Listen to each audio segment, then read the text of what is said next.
기독교 강요 제1권 13장에서 15장을 살펴보겠습니다. 제13장 성경은 창조 이야기 때부터 하나님이 한 본질이시며 그 안에 삼위가 계심을 가르친다. 2장부터 칼뱅은 삼위일체 하나님에 대해 설명합니다. 칼뱅은 이 부분에 대해 최대한 성경에 근거하여 자신의 생각을 정리해서 우리에게 보여줍니다. 일단 칼뱅은 하나님께서 그 본질이 무한하시고 영적이라는 것을 강조합니다. 이것을 강조하는 이유는 우리의 기준으로 함부로 하나님에 대해 상상하지 못하게 하기 위함입니다. 확실히 하나님의 무한하심은 우리로 감히 우리 자신의 잣대로 그분을 측정하지 못하도록 두려움을 준다. 실제로 그분의 영적 본성은 우리가 그분에 대해 어떤 세속적이거나 육신적인 상상을 하지 못하게 만든다. 그럼에도 하나님은 자신을 낮추어 우리에게 자신의 본질을 보여주시는데 그 신비가 바로 삼위일체입니다. 그러나 우리는 하나님이 삼중적 존재이시거나 하나님의 단일 본질이 삼위로 나누어져 있다는 식으로 생각해서는 안 됩니다. 일단 위라는 개념부터 설명하겠습니다. 이것은 쉽게 설명하면 개별적인 인격체라는 것입니다. 하나님은 우리말 그대로 본질에 있어서는 하나이신 분이라는 뜻입니다. 즉, 일체를 이루신다는 것입니다. 그러나 서로 구별되는 성부, 성자, 성령의 세 본체를 가지십니다. 구별되지만 분리는 아닙니다. 그렇게 되면 서로 다른 삼신이 하나로 결합해 있는 것이 됩니다. 그런데 그 본체는 하나의 본질을 공유하기 때문에 각자의 본체를 통해 또한 그 안에서 서로를 나타냅니다. 예수님께서 하나님 아버지를 보여달라는 빌립의 요구에 대해 빌립아 내가 이렇게 오래 너희와 함께 있으되 내가 나를 알지 못하느냐 나를 본 자는 아버지를 보았거늘 어찌하여 아버지를 보이라 하느냐 내가 아버지 안에 거하고 아버지는 내 안에 계신 것을 내가 믿지 아니하느냐라고 하신 것도 이런 삼위일체의 바탕을 두고 있습니다. 정말 삼위일체는 이해하기가 어렵습니다. 게다가 성경에 정확하게 삼위일체라는 말이 나오지 않기 때문에 정말 이것이 하나님에 대한 설명이 맞는지에 대해서도 의문을 제기할 수 있습니다. 그래서 기독교 역사를 보면 아리우스와 같은 이단이 등장했습니다.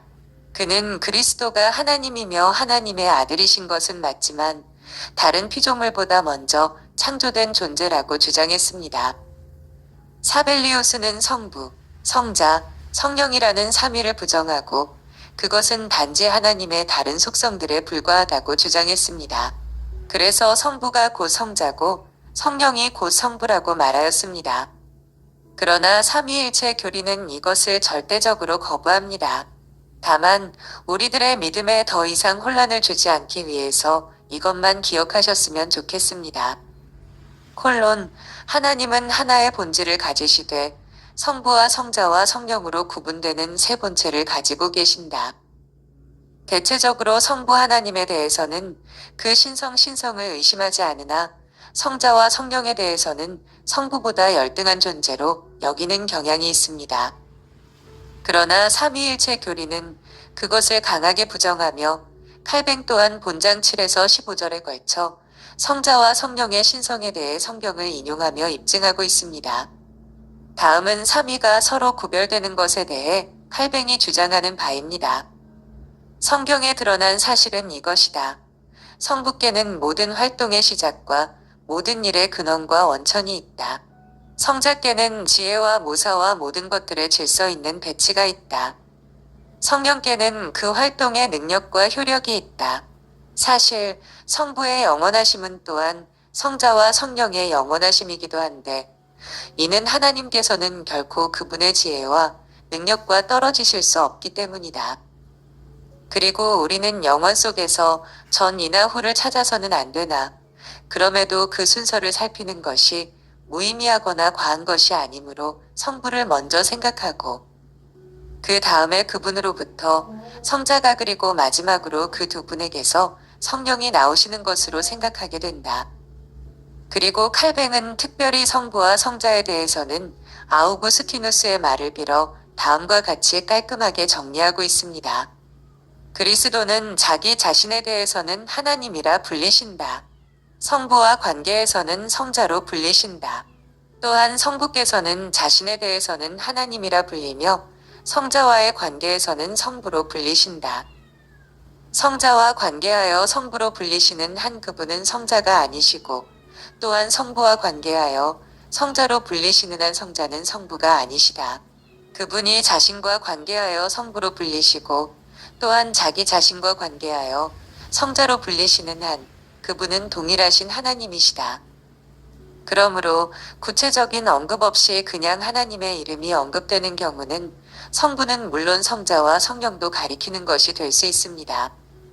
그러나 성자가 성부와 더불어 언급될 때에는 두 분 사이의 관계를 상정하는 것이 되므로 두 위가 서로 구분됩니다. 또한 각 위마다 고유한 특성들이 있으므로 그분들 내에서 하나의 순서가 있게 됩니다. 예컨대 성부에게 모든 시작과 근원이 있기에 성부와 성자를, 성부와 성령을 함께 언급할 때마다 하나님의 이름은 우선 성부께 적용됩니다. 하지만 문맥에 따라 하나님은 성자를 또한 성령을 가리킬 수도 있습니다.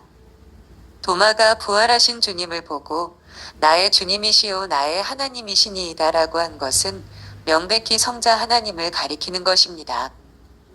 요컨대 여러분은 삼위일체 교리에 대해서는 여기서 언급한 것 외에 이상한 말에 현혹되지 마시고 하나의 본질, 서로 구별되는 새 위격, 이신 하나님만 붙드실 수 있기를 바랍니다.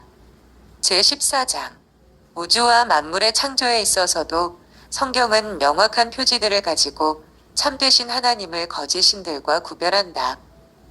이 장에서 칼뱅은 사람들이 일반적으로 가지고 있는 창조 세계에 대한 생각들을 몇 가지 짚고 넘어갑니다. 원문은 생각보다 양이 많습니다. 하지만 기독교 교리에서 차지하는 비중은 그렇게 크지 않습니다. 그래서 가급적 간단히 정리를 하고 넘어가도록 하겠습니다. 그러나 이것만으로도 그 양이 많습니다. 세상과 사람의 창조. 먼저 칼뱅은 사람들이 성경에 근거하지 않고 자유롭게 하나님의 창조에 대해 생각하는 것을 경계한다는 것부터 짚어야겠습니다. 이런 생각은 하나님을 유일한 창조자로 생각하지 못하게 할 위험이 크기 때문입니다.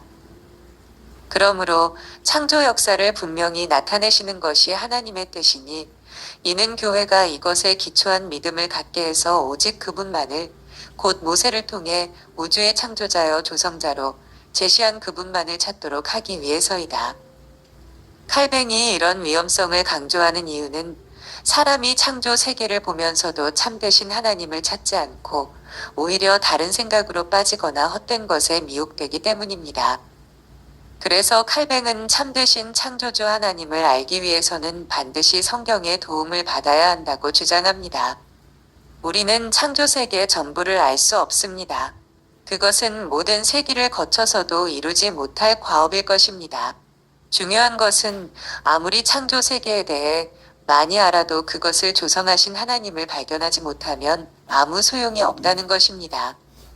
이 점에서 칼뱅은 하나님께서 제안하신 그 울타리의 한계를 넘어가서는 안 된다고 합니다. 실제로 그것만으로도 충분하기 때문입니다. 이제 보통 사람들이 생각하는 바를 칼뱅의 진술을 통해 살펴볼까 합니다. 첫째, 창조는 정말 성경에 기록된 대로 6일 동안에 이루어졌는가에 대한 것입니다. 칼뱅은 이에 대해 산술적인 기록이 아니라 그 6일의 과정이 품고 있는 하나님이 창조하신 것들을 먼저 생각하는 것이 옳다고 말합니다. 그리고 그 창조의 과정이 품고 있는 인류를 향한 하나님, 아버지의 사랑을 묵상하는 것이 더 올바른 생각의 방향이라고 강조합니다. 천사들. 둘째, 창조기사에 포함되지 않은 영적 존재들은 어떻게 볼 것인가에 대한 것입니다. 예컨대 천사들은 언제 창조되었을까요? 또한 얼마나 많이 있을까요? 그 기원이 언제 시작되었는지는 아무도 정확히 알 수 없습니다. 그러나 억지로 이것을 알고자 하는 것은 오히려 헛된 생각들을 만들어낼 뿐입니다. 칼뱅은 많은 사람들이 천사를 신성한 존재로 생각하고 있다는 것을 알았습니다. 그런데 마귀도 원래는 천사였습니다. 하지만 마니교도들은 더 나아가 모든 선한 것들의 기원은 하나님이요, 모든 악한 것들의 기원은 마귀에게 있다고 생각합니다. 이렇게 생각하는 이유는 선하신 하나님께서 악한 마귀도 창조하셨다는 것을 용납할 수 없었기 때문입니다. 하지만 선하신 하나님을 강조하다가 마귀를 하나님의 수준까지 올린 것이 문제가 됩니다. 천사들은 성경에서 그 많은 존재로 인하여 천군이라고도 표현하고 특별한 권능을 가지고 있어서 때로 권세, 통치자, 능력, 주권, 왕권, 신들이라고 표현하기도 합니다.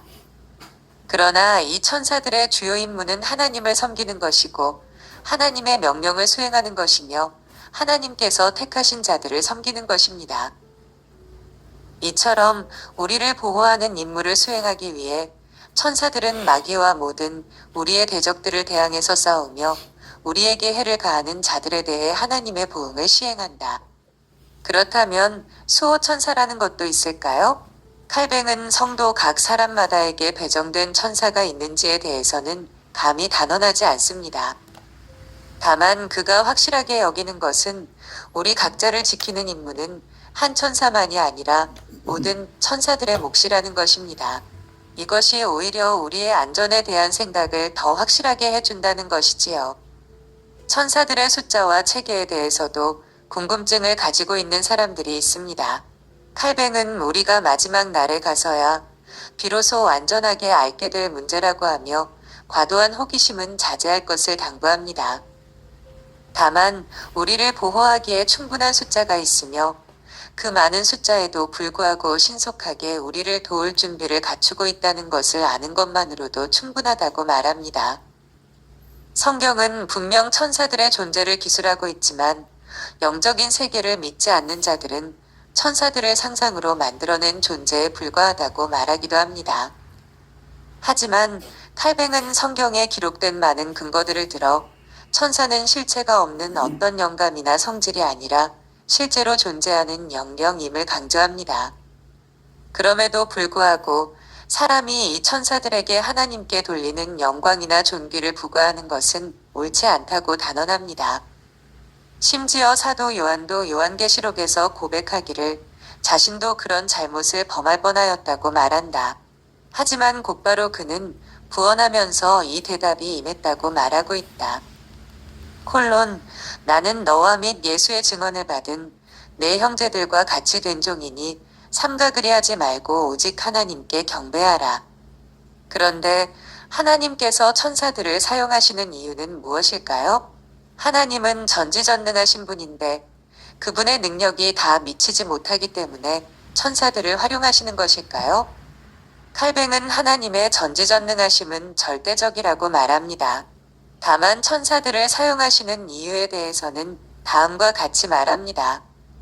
그러므로 그분이 천사들을 사용하심은 우리의 연약함을 위로하여 우리로 아무 부족함이 없도록 하기 위함이다. 즉 우리의 마음을 일으켜 선한 소망을 갖게 하거나 우리의 마음을 안전하게 확증하게 하기 위함이다. 여기서 말하는 연약함은 이런 것입니다. 사람들은 하나보다는 둘 이상의 안전장치가 있을 때 더욱 안정감을 느낀다는 것이지요. 성도들은 마땅히 하나님 한 분만으로도 절대적으로 안전하다고 여겨야 하는데 하나님은 우리의 연약함을 아시기 때문에 수많은 천사들의 존재로 안정감을 더욱 보장하신다는 것입니다. 중요한 것은 이런 천사들로 인하여 더욱 하나님을 경외하며 섬겨야 하는데 오히려 천사들을 경배하는 터무니없는 일을 벌여서는 안 된다는 것입니다. 마찬가지로 마귀에 대해서도 올바른 생각을 가져야 합니다. 마귀는 천사들과는 반대로 성도들을 파괴하고 파멸시키는 일에 앞장서는 존재들입니다. 그 규모가 상당하지만 하나님께서 부리시는 천군 천사들에게는 미치지 못합니다. 마귀가 하는 일은 사람을 미혹하여 하나님께 드려야 할 순종을 드리지 않도록 하고 하나님이 마땅히 받으셔야 할 존귀를 가로채며 사람을 멸망으로 몰아가는 것입니다.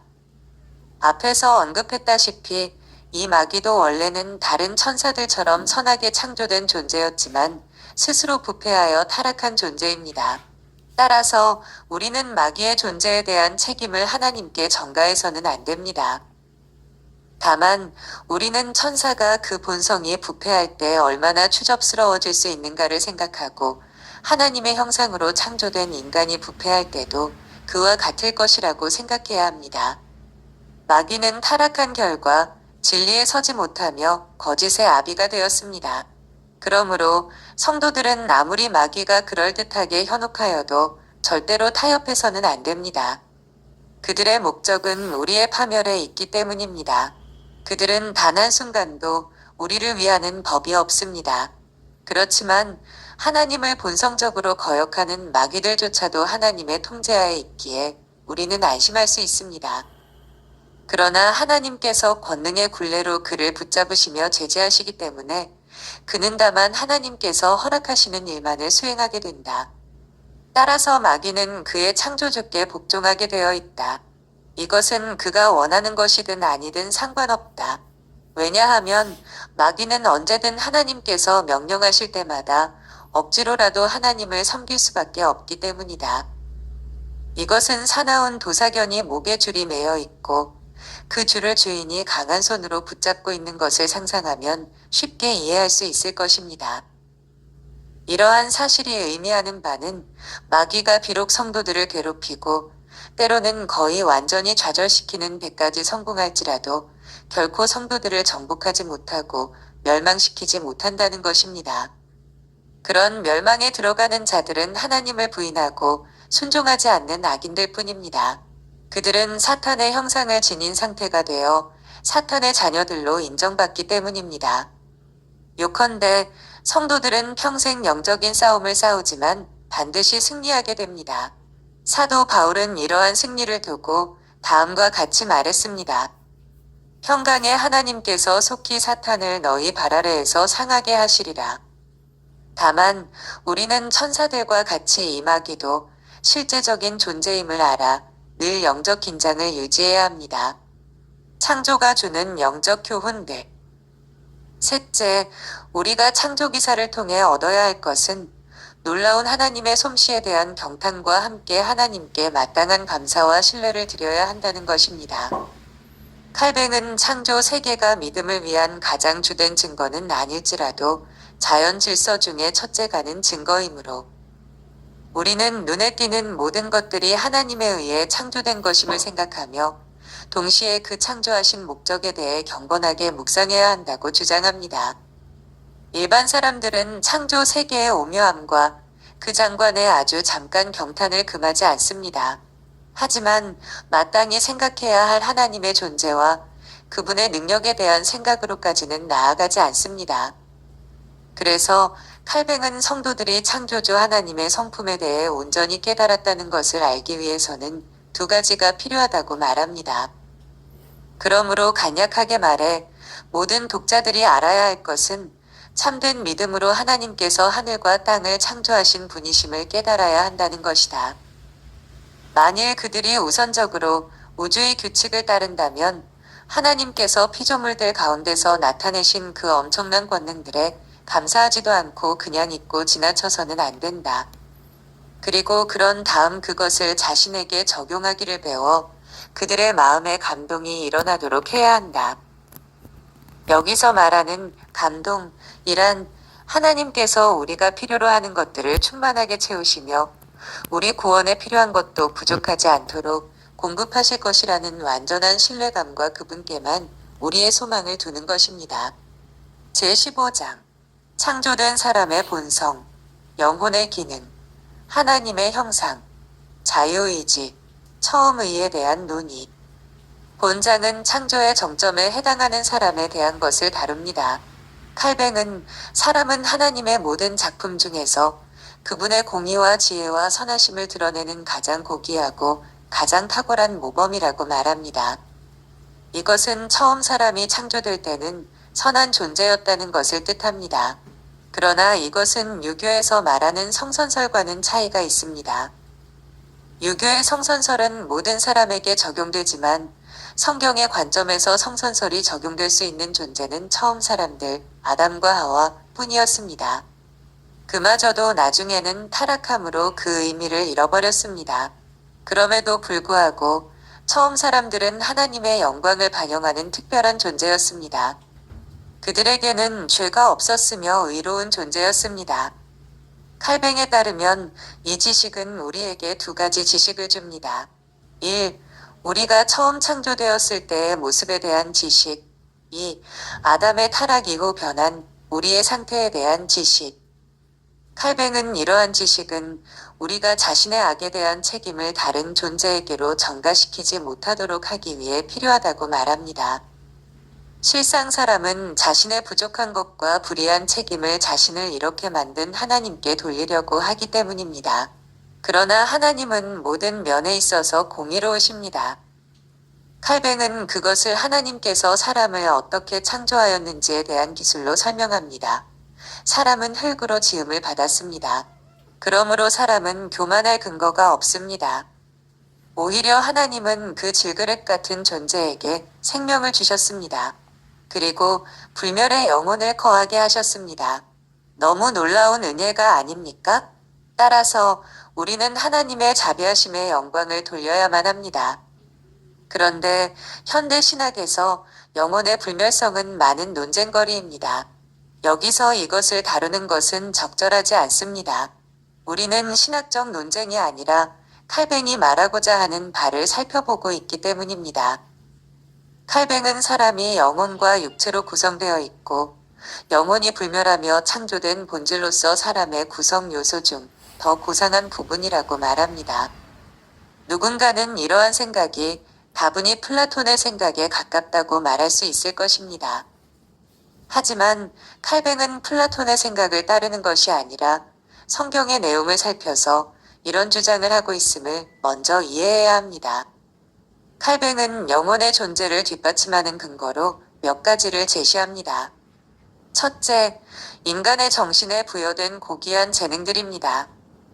둘째, 사람은 눈에 보이지 않는 존재들, 예컨대 하나님과 천사들을 생각한다는 것입니다. 셋째, 옳고 그름을 파악하는 감각입니다. 칼뱅은 이것을 영혼이 지성의 좌소이기 때문에 가능하다고 봅니다. 넷째, 생명을 빼앗긴 상태처럼 보이는 수면입니다. 칼뱅은 육체는 자지만 꿈을 꾸고 미래의 사건들을 예측하는 것을 영혼의 활동으로 봅니다. 다섯째, 성경의 진술입니다. 성경은 우리가 흙집에 거하며 죽을 때에 육체의 장막을 떠나고 썩을 것을 벗어버리며 육체에 있을 때에 우리 각자가 행한 대로 마지막 날에 상급을 받게 될 것이라고 가르치고 있습니다. 따라서 성경은 이 영혼도 사람이라고 하며 조금 어려운 표현이지만 전인적인 관점을 유지하면서도 영혼이 사람의 주된 부분임을 보여주고 있습니다. 그렇다면 성경에서 사람을 하나님의 형상대로 창조했다고 하는데 이것은 무슨 의미일까요? 이것은 파악하기 힘든 개념입니다. 많은 신학자들이 다양한 의견을 내어놓았습니다. 일단 칼뱅은 육체도 하나님의 형상대로 창조되었지만 궁극적으로 이것은 하나님 형상에 합당한 좌소가 영혼에 있다는 진술로 봅니다. 즉, 하나님의 형상은 영적인 진술이라는 것입니다. 특히 사람이 흙으로 지음을 받았음을 생각할 때 이것은 더욱 그러합니다. 비록 하나님 형상의 주된 좌소가 정신과 마음, 혹은 영혼과 그 기능들에 있다고 할지라도 사람의 어떤 부분도 심지어 육체조차도 불꽃이 일어나 빛나지 않은 것이 없다. 확실한 것은 세상에 속한 몇몇 부분들에서도 하나님의 영광의 흔적이 비춰진다는 것이다. 사실 우리가 부정하지 말아야 할 것은 천사들도 하나님의 모양대로 창조되었다는 사실이다.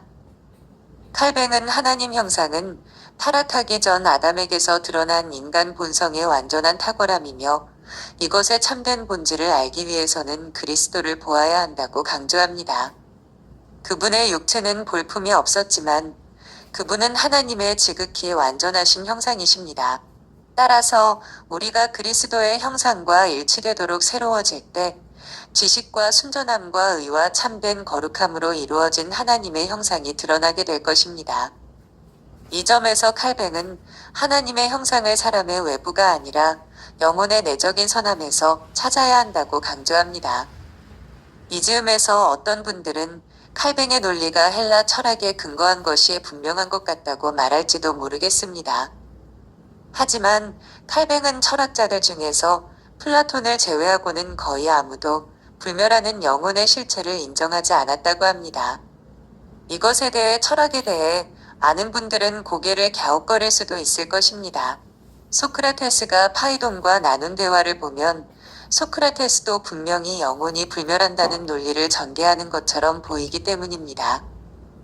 하지만 소크라테스는 영혼이 육체보다 먼저 존재하고 영혼의 순환, 일종의 윤회이라는 개념 속에서 영혼의 불멸을 말하고 있습니다. 다른 철학자들은 영혼의 존재에 대해서는 말하지만 어디까지나 현세와 밀접한 연관성 안에서 언급하고 있습니다. 그래서 육체 이후의 영혼에 대해서는 관심을 크게 두지 않습니다. 이런 점에서 칼뱅이 말하는 기독교 관점에서의 영혼 불멸과는 거리가 있습니다. 그렇지만 칼뱅도 플라톤이 생각하는 영혼관에 대해서는 일부 동의를 합니다. 왜냐하면 플라톤은 영혼 안에 신의 형상이 있다고 생각하기 때문입니다. 또한 영혼이 발휘하는 여러 기능들에 대해서도 굳이 반박하지 않습니다. 칼뱅은 그 기능들을 두 가지로 요약하는데 바로 오성과 의지라는 것입니다. 그리고 오성이 하는 일은 옳고 그름을 분별하는 것이며 의지가 하는 일은 오성이 인정한 것을 따르거나 오성이 인정하지 않는 것을 따르지 않는 것이라고 보았습니다. 칼뱅은 하나님이 주신 이 좋은 영혼의 기능들을 아담이 잘못된 방향으로 사용했다고 말합니다.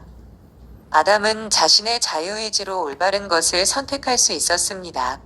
하지만 그는 그 자유의지로 전적으로 타락하는 것을 선택했습니다. 우리도 마찬가지입니다. 동일한 상황에 있다고 모두가 동일한 선택을 하는 것은 아닙니다. 그것은 일란성 쌍둥이라도 마찬가지입니다.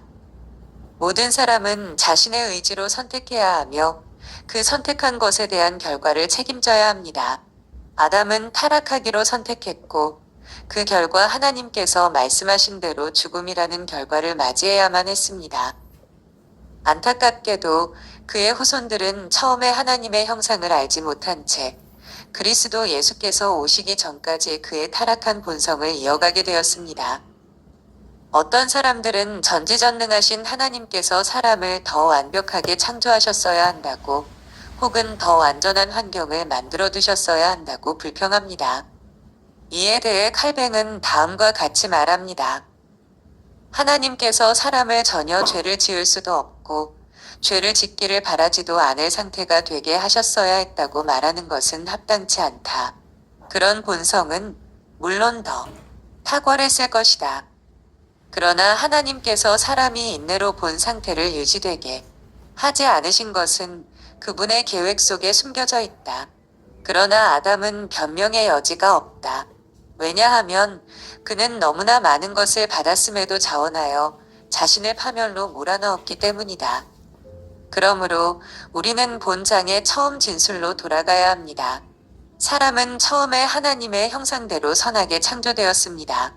그러나 사람이 타락함으로 우리는 비참한 상태에 빠졌습니다. 이 비참한 상태에 빠진 사람은 오직 그리스도 안에서만 그리스도의 형상으로 회복될 수 있습니다. 감사합니다.